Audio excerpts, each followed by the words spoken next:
Ed e Lorraine Warren investigam atividades paranormais desde o início da década de 1950. Durante a longa carreira, eles investigaram mais de 4.000 assombrações, incluindo o conhecido caso de Amityville, onde foram reconhecidos como os primeiros investigadores paranormais a pisar na cena. O filme de 2013, Invocação do Mal, The Conjuring, foi baseado na aterrorizante investigação da família Aperron e sua fazenda assombrada em Harrisville, Rhode Island.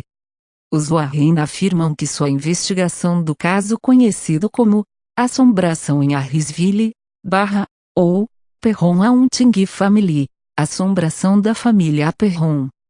A investigação mais intensa, convincente, perturbadora e importante de suas carreiras. Roger Perron, sua esposa Caroline, e suas 5 filhas Andrea, Annie, Nancy, Christine, Cindy e April sofreram uma década de tortura por parte dos espíritos que ocuparam sua casa de campo.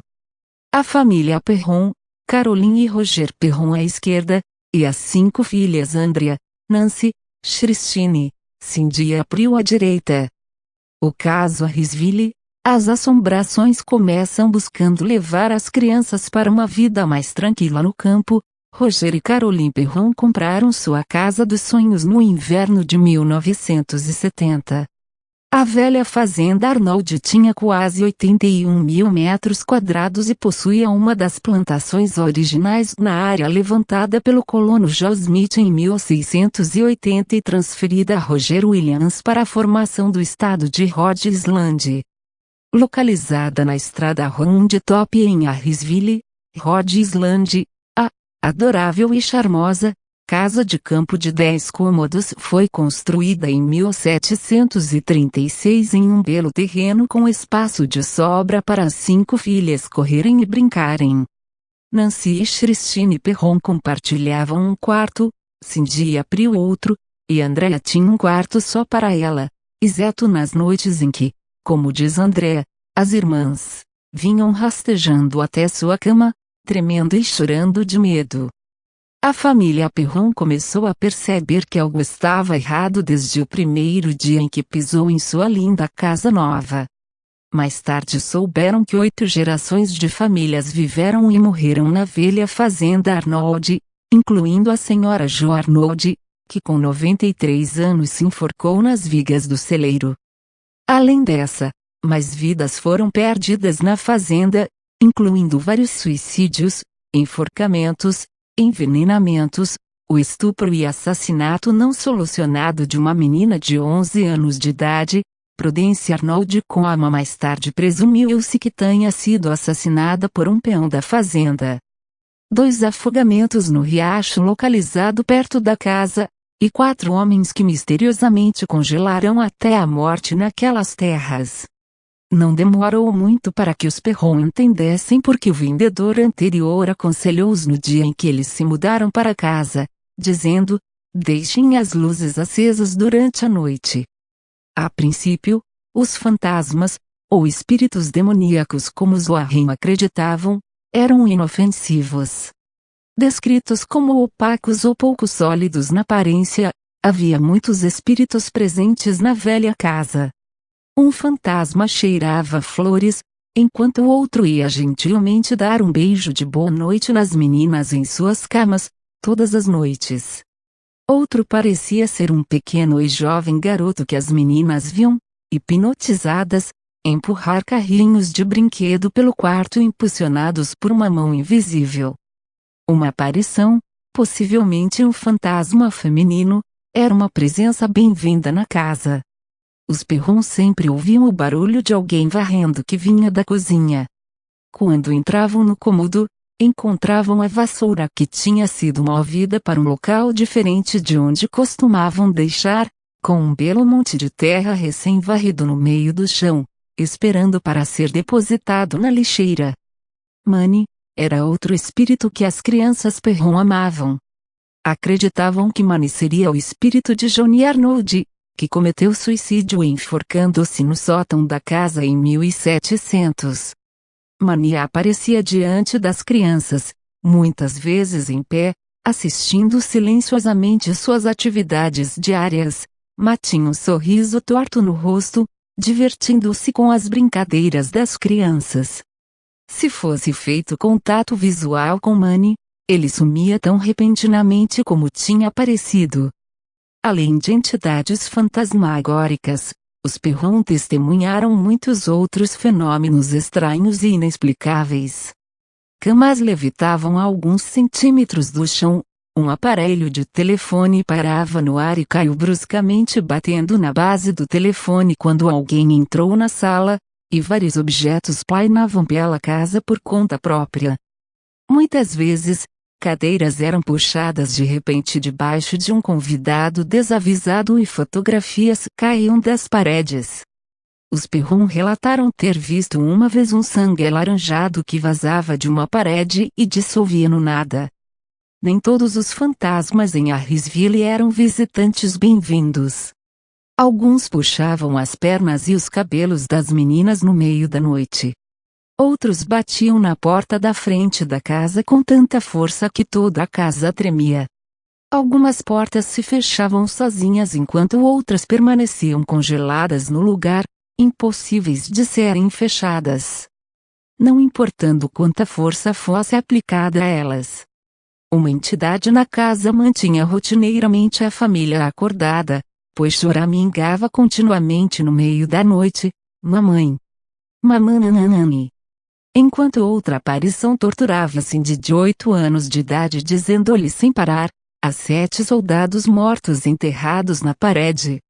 Os Perron também se lembram de um pequeno e delicado espírito, que parecia ter cerca de 4 anos, vagando pela casa chorando, chamando pela mãe. Vamos apenas dizer que havia um espírito masculino muito ruim na casa, travessão com as 5 garotinhas. O fantasma mais horrível na casa tinha como alvo a senhora Perron especificamente. Conhecido como Bathsheba, a entidade é possivelmente o fantasma de Bathsheba Sherman, que, segundo as más línguas, foi uma bruxa praticante do satanismo que tinha vivido na casa no início do século XIX e morreu ali depois de se enforcar em uma árvore atrás do celeiro. Os Perron não eram uma família religiosa. E essa fragilidade na fé foi, teoricamente, tida como um fator primordial para a natureza particularmente violenta e ativa de Bathsheba para com a família Perron. Esta teoria foi reforçada quando se soube que o único morador anterior a não relatar quaisquer ocorrências estranhas na casa era um pastor de uma igreja local. Lorraine Warren explicou por que isso foi importante. Você só tem sua fé como sua proteção. Eu sempre tive a minha fé. Deus me protegendo me permitiu fazer isso. Naquele momento particular, os Perron não tinham religião, e isso foi muito perigoso. Bathsheba era uma desprezível e horrenda criatura, descrita como tendo um rosto semelhante a uma colmeia de abelhas desidratada, coberto de teias de aranha, sem características humanas exceto pelos vermes que rastejavam através de fissuras em sua pele enrugada do rosto. Sua cabeça, redonda e cinza, era inclinada para um lado, como se seu pescoço tivesse sido quebrado e um mau cheiro impregnava o quarto quando ela estava presente. Bathsheba Thayer nasceu em 1812 em Rhode Island e se casou com Judson Sherman em 10 de março de 1844. Quando viva, Bathsheba viveu uma vida de solidão, excluída da comunidade em que vivia depois de ser acusada de matar seu bebê como um sacrifício a Satanás. O corpo do bebê foi encontrado com um objeto pontiagudo espetado na cabeça. Na falta de provas, o caso foi abandonado. Acredita-se que Bathsheba tenha tido outros 3 filhos, sendo que todos morreram antes de completar 4 anos. Seus filhos podem não ter sido suas únicas vítimas. Bathsheba também era conhecida por ter brutalizado seus funcionários, deixando-os muitas vezes passando fome ou os agredindo por pouca coisa. Quando Bathsheba morreu em 25 de maio de 1885, o médico legista escreveu que nunca tinha visto nada parecido, como seu magro corpo tinha se solidificado assustadoramente, aparentemente se transformando. Foi fácil perceber que Bathsheba tinha seus favoritos na casa. Ela torturava Caroline Perron, uma das filhas. Cindy também foi muitas vezes um alvo frequente, enquanto cobiçava o Sr. Perron. Sempre que ele estava em casa, aparelhos quebravam com frequência. Roger Perron então levava as máquinas quebradas até o porão para consertar. Enquanto trabalhava no conserto, muitas vezes ele sentia Bathsheba tocá-lo, acariciando seu pescoço ou passando as mãos em suas costas. Porém, enquanto Bathsheba desejava Mr. Perron, ela detestava Caroline, sua esposa. Era claro que Bathsheba queria Caroline fora da casa. Um artigo de agosto de 1977 no jornal local descreveu a aparência de Bathsheba. A senhora Perron disse que acordou uma manhã antes do amanhecer e encontrou uma aparição ao lado de sua cama. A cabeça de uma velha pendurada de um lado sobre um velho vestido cinza. Havia uma voz reverberando: saia! Saia! Eu vou levá-la para fora com morte e tristeza. Acento agudo. No início, Bathsheba tratava Caroline de forma apenas cruel. Caroline fora beliscada, estapeada, e teve objetos jogados sobre ela. Seu maior medo, fogo, logo foi descoberto pela entidade e usado repetidamente para aterrorizá-la. Bathsheba batia tochas contra sua cama, enquanto exigia que ela deixasse a casa imediatamente. Conforme o tempo passava, os ataques ficavam piores. Como por exemplo, um dia Caroline estava deitada no sofá, quando sentiu uma dor aguda na panturrilha. Ela examinou a perna e encontrou um grande ferimento sangrando que parecia como se uma agulha de costura grande tivesse espetado sua pele. Mais tarde, após frustradas ameaças para que Caroline deixasse a casa, Bathsheba tomou um rumo diferente e tentou invadir Caroline por dentro. Acreditando que Caroline tinha sido possuída, os Perron chamaram os investigadores paranormais Ed e Lorraine Warren para ajudá-los. Ed e Lorraine Warren são muitas vezes considerados como os investigadores paranormais originais. Por décadas, eles ajudaram a investigar assombrações e possessões demoníacas em todo o país. Em muitos de seus casos, eles foram capazes de convencer o Vaticano a realizar exorcismos dos espíritos que eles encontraram. Os Perron ouviram falar dos Warren após uma de suas muitas palestras públicas e insistiram com eles para ajudar a salvar sua mãe. A essa altura, acreditava-se que Bathsheba já havia possuído Caroline Perron fisicamente, e disso Ed Warren não poderia discordar. A filha, Andrea Perron, se lembrou da noite em que o exorcismo ocorreu. A noite em que pensei que viria minha mãe morrer foi a noite mais terrível de todas. Ela falou com uma voz que nunca tínhamos ouvido antes e uma força que não é deste mundo a jogou a 6 metros de distância em outra sala. Infelizmente, a verdadeira história da assombração da família Perron terminou de forma diferente da retratada no filme Invocação do Mal, The Conjuring. Na realidade, os Warren não tiveram sucesso na tentativa de libertar a família Perron de seu tormento infernal. Caroline Perron lembrou da terrível noite e explicou que, apesar das intenções dos Warren serem boas, eles perceberam que as coisas pioraram em torno deles. Como a situação ficou fora de controle, Roger Perron exigiu que os Warren deixassem o local imediatamente. A fuga dos Perron de sua casa assombrada. A casa e o celeiro dos Perron, na velha fazenda Arnold, em Harrisville.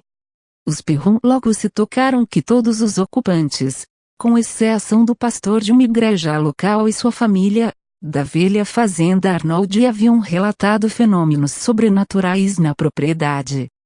Na verdade, o proprietário anterior aos Perron tinha contratado um empreiteiro para reformar a casa.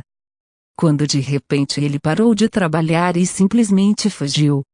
Relatos dizem que ele saiu da casa aos gritos, deixando para trás suas ferramentas e seu carro. Os proprietários acabaram nunca se mudando e a casa permaneceu vazia por vários anos antes da família Perron descobrir que ela estava no mercado. Apesar das circunstâncias infelizes, as restrições financeiras manteve a família Perron enraizada no lugar por 10 longos anos.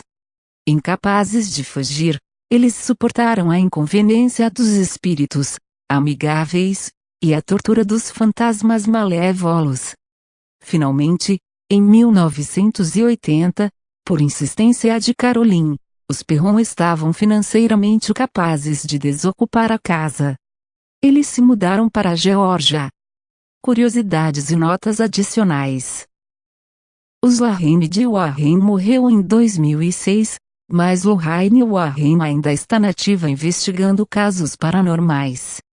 Ela administra seu museu de ocultismo particular na parte de trás de sua casa em Monroe, Connecticut, com a ajuda de seu genro, Tony Spera. A entrada é aberta ao público, com reserva prévia, com uma pequena taxa de admissão. Os Perron Andrea Perron escreveu uma sequência de 3 livros sobre suas experiências na casa, House of Darkness House of Light, volumes e, segundo e terceiro, ela percorre o país dando palestras e recordando o tempo em viveu na casa mal assombrada.